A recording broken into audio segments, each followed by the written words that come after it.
pick up just across the board. Fnatic getting more aggressive here. 4 heroes rotating to the bottom lane to pressure that tier 2. Ketchikimba not with them right now. He'll be mid. Pardon me, it's 3 heroes in the bottom lane. He's still hanging out with KYXY here in the mid lane. The Diffusal Blade right around the corner here, Purge, and he went for that build. The Yasha right into Diffusal, and he's only a couple hundred gold away. So now this PL will start to be a threat in these fights. Ohio in the tree line. He'll just TP out. They want to defend this tier 2. Strafe is used. Pretty long cooldown on that one. KOXY is trying to stop it, but the tower is just gone. He's actually going to try to fight this. Oh, no, Ohio! He echoes before the blink! That is a misplay. They don't get swindled because of it. That is, I think he just...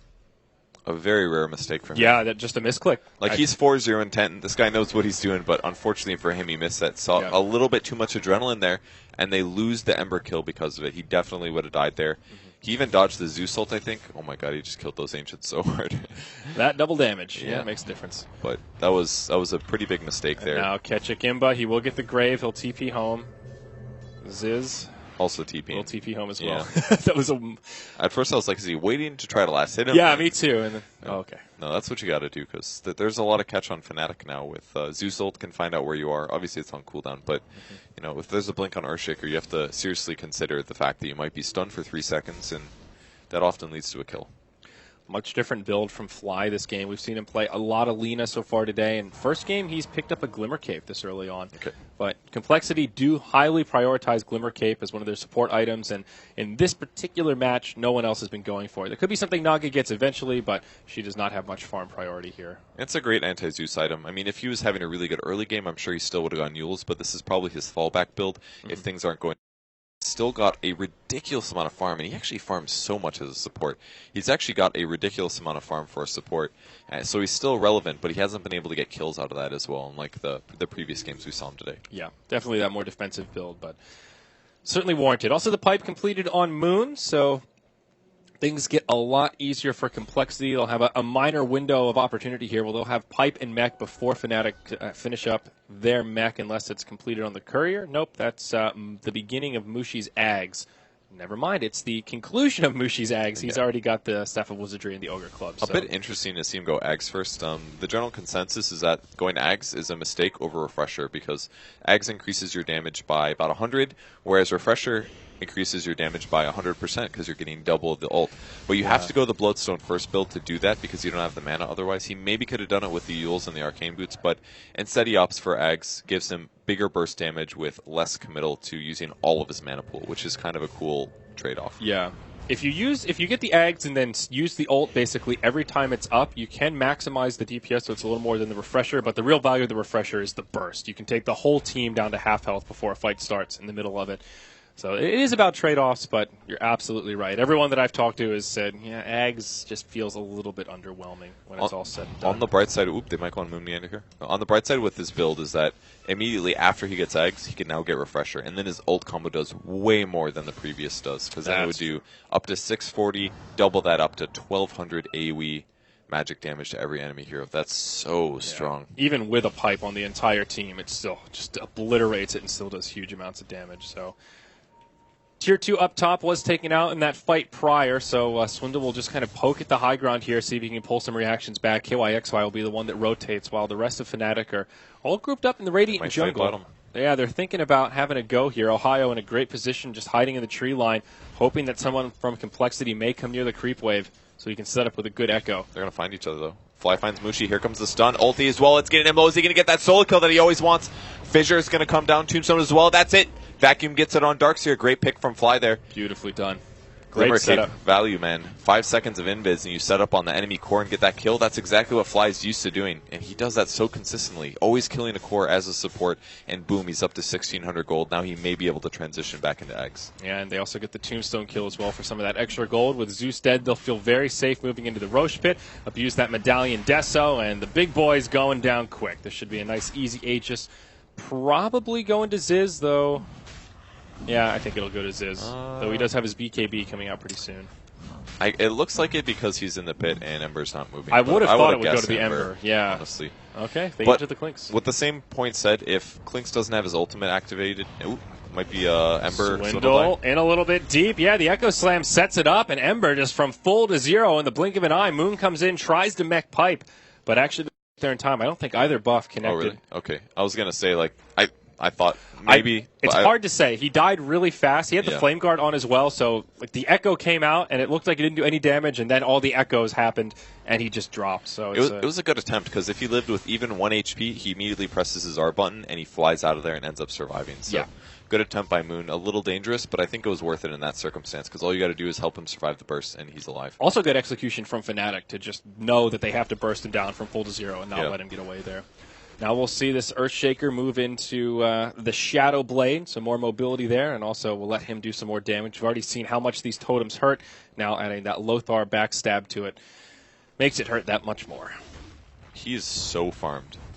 He is actually so farmed. Yeah. His net worth is probably ridiculous. It's actually not that high. I'm so surprised. But he has so many items for an Earthshaker. It's incredible. BKB is up on Clinks now. So he doesn't have to worry about the Earthshaker anymore. He doesn't have to worry about the Zeus, as long as he doesn't get chain stun first. So that's probably why they got the Aegis, because if his ultimate's not up, his HP's quite low.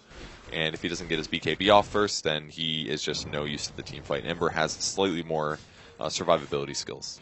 Yeah, Ember now picking up his Chrysalis, so more damage for him. And yeah, BKB on Clinks. He might run into the entire enemy team. Oh, the smoke. Ohio in the front lines will get broken. Tank and that Fnatic will just retreat. Yeah, that's it. Guardian Greaves come out from Moon. Gem, he spots Ohio. He should realize he's running after him. This is dangerous. Okay. Check the items. I was like, oh, he's got a gem. This is stupid. Yeah, and that's Johnny's gem. So it's a gem apiece right now. Fly again, rotating his build, doing something completely different. He's got the Soul Booster. I imagine that's a Bloodstone. But I'm not sure. Maybe he's just going to rush the core. I mean, Octarine's kind of good here. He could use it with his Glimmer Cape. It'd lower the cooldown by a pretty large amount. He'd have 5 seconds uptime with 7 seconds downtime. It's pretty good. But I think it's probably Bloodstone, because he doesn't have any mana regen items other than the Urn, and he's going to lack on that. And he did disassemble his Boots of Speed, or his Arcane Boots, excuse me, to make this. So he really needs a mana regen item, and he farms so much anyways. He didn't go the Yules. I think you're right. It's going to be a Bloodstone almost for sure, just to guarantee his mana regen. Plus, as a support, it's pretty cool to be able to commit suicide every 6 minutes if you're in a death position, which is fairly often. So, and he can heal his team. That's another cool thing. There's actually a lot of really good implications for a support managing to farm a Bloodstone. I actually think it's a really good choice here. Yeah, the heal is one of those often forgot about pieces of the item that makes it really powerful. Ohio Tower goes down in the bottom lane. Ohio goes in, but the Echo, it's whiffed. His Swindle goes right into Slight. Now the ultimate from Zeus comes out, but it's Complexity that are doing the damage here. Ohio gets Grave, but he'll get caught by the Ensnare and brought down as Moon gives him the punch. Now Ketchik Imba without a Grave in some trouble. He will have a Ghost Scepter, but it just makes the Lina do that much more damage. Already a 3-for-0. KYXY caught by Searing Chains. Make it 4 as Complexity erupt with some momentum here. They'll get 2 towers out of this as the Guardian Greaves come from Moon Meander. And Fnatic losing a lot out of that fight. It's a 4K net worth swing. There's a little bit too much hesitation on Earthshaker there. He fissured, he popped his Soul Ring, and then he went for the Echo Slam. And at that point, the Sleight of Fist came out and he dodged the Echo Slam. And then no chain stun, Swindlemelons doesn't die. This is scary for Fnatic. They could actually just get Raxed here at 32 minutes. Buyback not a good for place to lose the KYXY. fight. Even when the Earthshaker comes up, they know he doesn't have an Echo Slam, and that's their big defensive tool. Similarly, they know the Thunder God's Wrath is down. 2-3 tower falls, and Barracks turning into rubble as Complexity continues on this momentous streak. They'll leave the range Barracks standing, but they get the melee, and they get out of there scot-free, not conceding a single death in that fight as Ziz now completes the defusal. Good call on that one as well, Purge, given that they've got 3 Ghost Scepters now on the Dire side. And the Bloodstone for fly finish, that's flying out as well. So Complexity is in a commanding position here. You can't lose a team fight that badly, that close to your own base, because if you do, you don't even, you got buyback instantly with teamfight ultimates, or you lose the rack, especially against the Clinks with the Deso. The damage is just way too high, and even Ember Spirit builds a lot, so the Deso is going to builds a lot of damage, so the Deso synergizes really well with that as well. They might get some of them, so Fissure first, here comes the Enchant Totem, no Echo Slam fault, but it doesn't matter, the Zeus ult comes through, and with help from the Undying ult, he's able to get killed. But that was very, very razor edge. Yeah. And even though Undying has been farming reasonably well this game for a position 5, he still doesn't have the mech. Just a couple 100 gold away from the recipe, so he will get it soon.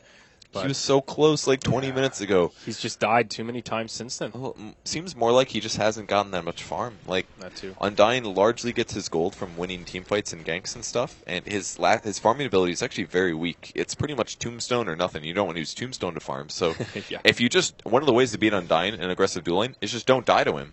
And yeah, he'll get farm, but he's not going to snowball obscenely out of control. So that seems to be just what Complexity did. They're just ignoring the Undying in a lot of ways, and he hasn't been able to farm that much because of his poor skills for that, and he just doesn't have a mech yet. Mm-hmm. So, down bottom, little fight breaking out perhaps. Nope, Just messing. Just Moon and KYXY doing the dance around each other here. KYXY did have to buy back on that last fight as well, and they still weren't able to hold the barracks, so that was that did put a decent dent into his income. He still has not upgraded the Manta, though he does have the gold for it. It could just be a casual Yasha, and he'll just go Scotty next. It's possible. Scotty's a really good build on Phantom Lancer because he's usually up front hitting anyway, so he can slow his opponents. Pretty good against Ember, as long as he doesn't have a Spirit setup. If you're slowing him, his speed on those coming out is very low. So I feel like Scotty is pretty good here, and kills Clinks as well. If he goes on top of Clinks, there's no way Clinks can ever get away, basically, except for Invis. Yeah, I like this style of build. It reminds me of what Mushi used to do on that Medusa, where he would just go phase boots Yasha for his kind of movement pieces made, then go right into a Scotty. And you get the best of both worlds. You get that carry damage, bottom. All that. Swindle's dead. Swindle just, oof. They're doing a great job ganking him. Like, I mean, he's like taking all these Echo Slams, but they're just shutting him down left and right. Definitely needed. Ziz is going mid, though. Oh, he's going to get a courier 100%. Just sentries and wards, no big deal, but they might get a double kill out of this. There's the wall. Vacuum as well. Keswick Imba just gets blown up. Can't even grave. Oh, no. Now Ziz pops his BKB. Johnny's left high and dry on the high ground. Ohio comes in, but he has no ultimate here. Song of the Siren to reset things. Oh, he could go on Mushi in a 1v1 here while they're split out. All right, we'll zoom out here and see everything. Johnny definitely going to fall in this fight. Ohio takes the Laguna as well. Mushi, he'll survive off to the side. Still a fight going on in the back line. KYXY, he finishes off the Ember Spirit, but they find him indeed. Doppelganger buys him a couple of seconds here, but can't make it up to the high ground, and Moon will finish him off. Puts on those boxing gloves and finds a victory. It's a 1 for 4 if you count that Ember going down. Oh, he actually bought back, so he died twice there. Oh, wow. Okay. That makes more sense. So that was actually not a very big net worth swing for Complexity, but still, they clear up 4 on Fnatic, and Phantom Lancer's down for 80 seconds. He bought back in that last fight. It's still on cooldown. He bought back and died again? Phantom Lancer, he bought back at the bottom part. Yeah, it's been on cooldown from that last fight, so he's still out of the game for a whole minute. That's pretty rough. And they also don't have a glyph here, Purge. Oh no, this is bad for Fnatic. And they can't stop this push with Pipe. Like, they did some damage to Moon Meander here, but the tower goes down. That's 2 towers now, completely worth it for Ember's Spirit. Now Surge comes out, Tombstone down.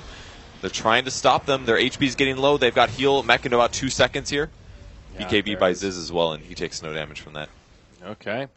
Well, they hold their ranged barracks again, but Complexity should be pretty happy with that. They get out essentially scot-free, no additional casualties, and they get yet another melee barracks.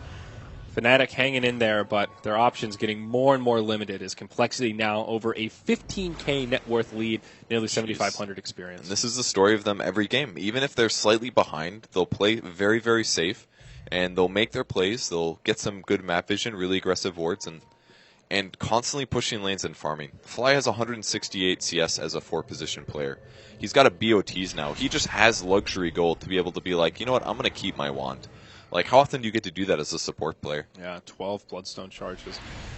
You look at this Undying, he finally gets his mech. That's progress for Johnny, but relative to these Radiant supports, it's just not that much. Looking at the Naga Siren even, she's got 2 gems, working on a Glimmer, has the Glimmer Cape, and now just right-clicks an entire Diffusal Blades. That's double Diffusal now for Complexity. They've got plenty of tools to deal with these Ghost Scepters. It's good for a couple of reasons. First of all, like you said, remove Ghost Scepters. Is there any other buffs they can remove? They can maybe remove Weave from heroes. I'm not 100%